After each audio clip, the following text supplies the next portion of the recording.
Assalamualaikum warahmatullahi wabarakatuh. Perkenalkan saya Rahman Widiantoro, peserta Latsar Mahkamah Agung tahun 2022 Angkatan 9 Kelompok 1 yang pada kesempatan kali ini akan membahas tentang substansi, adaptif, dan kolaboratif. Yang pertama kita bahas adaptif terlebih dahulu. Adaptif adalah suatu proses yang menempatkan manusia yang berupaya mencapai tujuan-tujuan atau kebutuhan untuk menghadapi lingkungan dan kondisi sosial yang berubah-ubah agar tetap bertahan.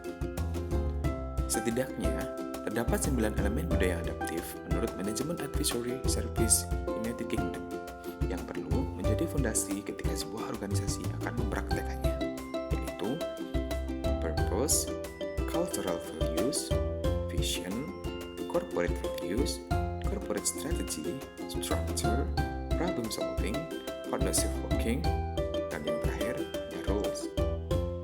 Adapun Chang and Lee membagi tipe budaya adaptif organisasi menjadi 4, yaitu budaya adaptif, budaya misi, budaya klan, dan budaya birokratik. Panduan membangun organisasi adaptif ada 3 poin. Yang pertama, membuat tim yang diarahkan sendiri, menjembatani silo melalui keterlibatan karyawan, dan menciptakan tempat di mana karyawan dapat berlatih berpikir adaptif. Perilaku adaptif individual. Seorang aparatur sipil negara harus selalu adaptif atau mampu menyesuaikan diri terhadap berbagai keadaan. Contohnya, pada Latsar kali ini, kita sebagai peserta dituntut untuk mampu mengikuti role model pembelajaran yang baru dan mengerjakan tugas yang erat hubungannya dengan teknologi, serta dunia digital. Maka tak ada pilihan lain selain kita beradaptasi dengan kondisi tersebut. Adapun adaptif dalam konteks organisasi pemerintah, indikatornya ada pengembangan sumber daya manusia adaptif, penguatan organisasi adaptif, serta pembaruan institusional adaptif. Pembangunan organisasi yang tangguh menyangkut 5 dimensi yang membuat organisasi kuat dan imajinatif, yaitu kecerdasan organisasi, sumber daya, desain, adaptasi, dan budaya. Tersebut adalah beberapa poin substansi terkait dengan sifat adaptif. Yang selanjutnya tentang kolaborasi, langsung saja.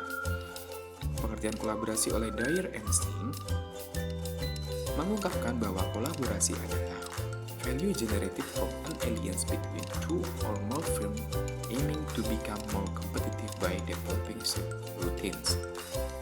Sebagaimana Irawan mengungkapkan bahwa collaborative governance sebagai sebuah proses yang melibatkan norma bersama dan interaksi saling menguntungkan antar aktor government. Ada 3 tahapan dalam melakukan asesmen terhadap tata kolaborasi. Yang pertama, mengidentifikasi permasalahan dan peluang, merencanakan aksi kolaborasi, dan mendiskusikan strategi untuk mempengaruhi. Adapun aktivitas kolaborasi antar organisasi, yaitu kerjasama informal, perjanjian bantuan bersama, memberikan pelatihan, menerima pelatihan, perencanaan bersama, menyediakan peralatan, menerima peralatan, memberikan bantuan teknis, menerima bantuan teknis, memberikan pengelolaan hibah, dan menerima pengelolaan hibah. Proses yang harus dilalui dalam menjalin kolaborasi yaitu trust building, face-to-face dialogue, komitmen terhadap proses, pemahaman bersama, serta menetapkan outcome. Faktor yang dapat menghambat kolaborasi antar organisasi pemerintah yakni ketidakjelasan batasan masalah karena perbedaan pemahaman dan kesepakatan kolaborasi. Dasar hukum kolaborasi juga tidak jelas. Poin selanjutnya tentang Whole of Government. Whole of Government adalah sebuah pendekatan penyelenggaraan pemerintahan yang menyatukan upaya-upaya kolaboratif pemerintahan dari keseluruhan faktor dalam ruang lingkup koordinasi yang lebih luas guna mencapai tujuan bersama dalam bidang pembangunan kebijakan, manajemen program, dan pelayanan publik. Adapun manfaat Whole of Government yaitu efisiensi, sharing informasi, lingkungan kerja, daya saing, akuntabilitas, koherensi kebijakan, biaya, pemborosan, duplikasi pekerjaan, inkonsistensi kebijakan, waktu penyelesaian layanan tertentu. Praktek world of government diantaranya penguatan koordinasi antar lembaga, membangun lembaga koordinasi khusus, membentuk gugus tugas, dan koalisi sosial.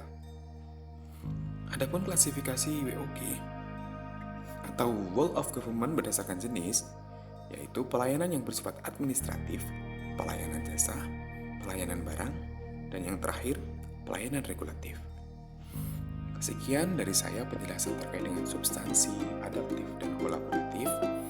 Ada kurang dan lebih yang mohon maaf. Saya Rahman Dianto undur diri. Wassalamualaikum warahmatullahi wabarakatuh. Selamat ketemu di kesempatan